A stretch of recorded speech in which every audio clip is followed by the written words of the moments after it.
За цөмийн энергийн газрын дөрөвдөх эрдэмтдийн зөвлөлийн гишүүн академич Намсрайн Монгол багшлалын өдрөөр төрийн дээд шагнал Чингис хааны одон хүртсэн. Тиймээс цөмийн энергийн газрын удирдлага болон эрдэмтдийн зөвлөлийн төлөөлөл академич Намсрайг хүлээн авч хүндэтгэл үзүүлсэн байна. Цөмийн энергийн газар болон эрдэмтдийн зөвлөлийн хүндэтгэлийг хүлээн авсан академич Намсрай баярлаж талархаж байгаагаа илэрхийлээд цөмийн салбар бол чухал салбар, цөмийн энергийн хүрээлэнтэй агентлагтай байх нь улс орны чухал үзүүлэлтийн нэг гэж онцоллоо.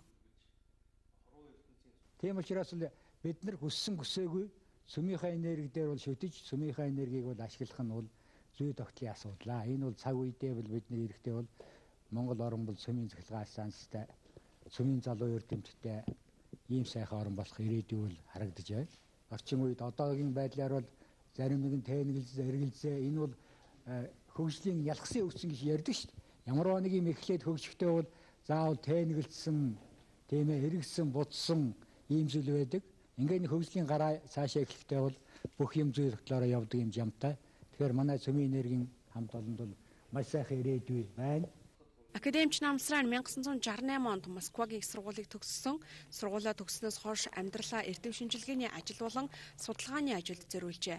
Тэрээр ертөнцийн бүтцийг бүрдүүлэгч эгэл урт бүхий цэгэн бус онолыг боловсруулан квант физикийн онолд шинэ чиглэл гаргасан эрдэмтэн хүн юм а.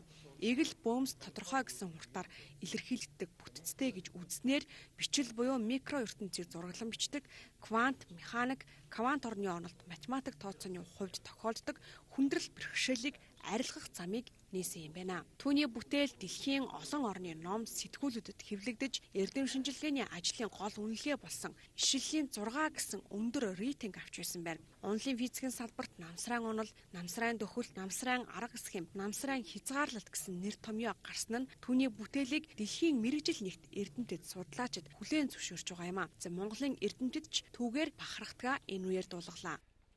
Тэгэхээр энэ Намсрай бол тэр шинжлэх ухааны тэр хэсгийн маш харамгай сайн хийсэн учраас Монголын тэр засаг үнэлж энэ Монголын хамгийн дээд одонгоор бол шагналсанд манай бүх физикчид их баярлж байгаа юм. Одоо ялангуяа энэ залуу одоо үеийнхэнд бол маш үлгэр дуурайл болж хүм одоо эрдэм номыг сурах юм бол ямар их одоо амжилтанд хүрдэг юм. Нэг юм зүтгээд насаараа зүтгэл одоо ямар амжилтанд хүрдгийг бол харуулж байгаа нь бас их одоо энэ дээр ач холбогдолтой юм аа. Тойрын тэргүүний зүгээс спортынхныг дэмжиж харуулган цалинтай болгож чадаж энэ салбарын хөгжлийг өндөр түвшинд дэлхийн түвшинд авчирч чадсан шиг энэ салбар ялангуяа өндөр технологи, цөмийн технологи, нано технологи болон мэдээлэл технологийн салбарыг дэлхийн түвшинд хүрсэн байгаа. Энэ салбарыг илүү хурдтай хөгжүүлэхэд хувь нэмрээ оруулсан нүдэн улсын юм шагнал боллоо. Нэмж мэдээлэлгүй академич Намсрайн хөгжиж буй орны дэлхийн академийн гишүүнээр сонгогдсон ажиллаж байгаа Англи улсын Кембриж хот дахь шинжлэх ухааны мэдээллийн олон улсын институтийн шалгаруулалтаар 20 дугаар зууны гарамгай эрдэмтнээр тодорсон мөн онлын бүтээлүүдийг туйрынхын зэрэгцээгээр эх орныхон боловсрал мэдлэгийн салбарт үнэтэй хувь нэмэр оруулж нийт 21 ном сурах хүчиг гарын амлахыг хэвлүүлж олонний хүртэл болгожээ.